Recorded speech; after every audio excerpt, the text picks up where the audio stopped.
In today's video, I'm going to teach you how to use Monday.com dashboard in 2026, step by step. We'll start from a clean slate and build a dashboard that pulls your most important information into one clear view. First, open your Monday.com account and head to the Home area. Think of Home as your command center.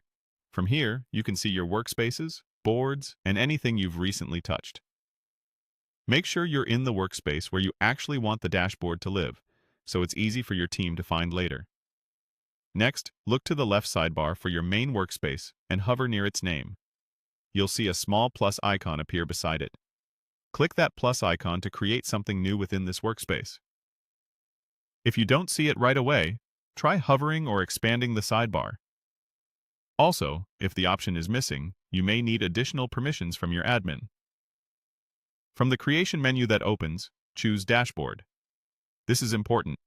A board is where you track items and tasks, but a dashboard is a high-level overview that pulls data from one or more boards into visual widgets.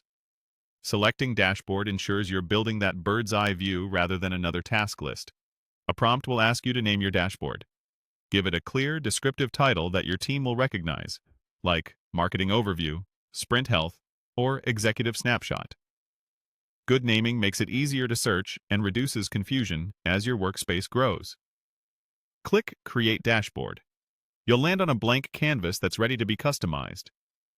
This is where the magic happens. Start by adding widgets that match your goals.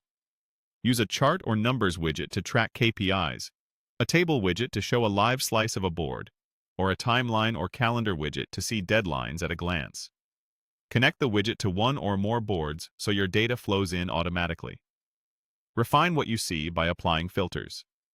Limit the view to a specific status, owner, team, or time frame to keep the dashboard focused. Rearrange and resize widgets to highlight what matters most, placing key metrics near the top and supporting details below. If you're tracking time-bound work, set a default date range so your dashboard always opens to the correct window. Consider consistent colors and titles for readability, and group related widgets together. If a widget looks empty, double-check that it's connected to the right boards and columns, and that you have access to those boards. As you iterate, keep the layout simple, and remove anything that's not driving decisions. That's it. You opened Home, used the plus icon, selected Dashboard, named it, created it, and customized it to surface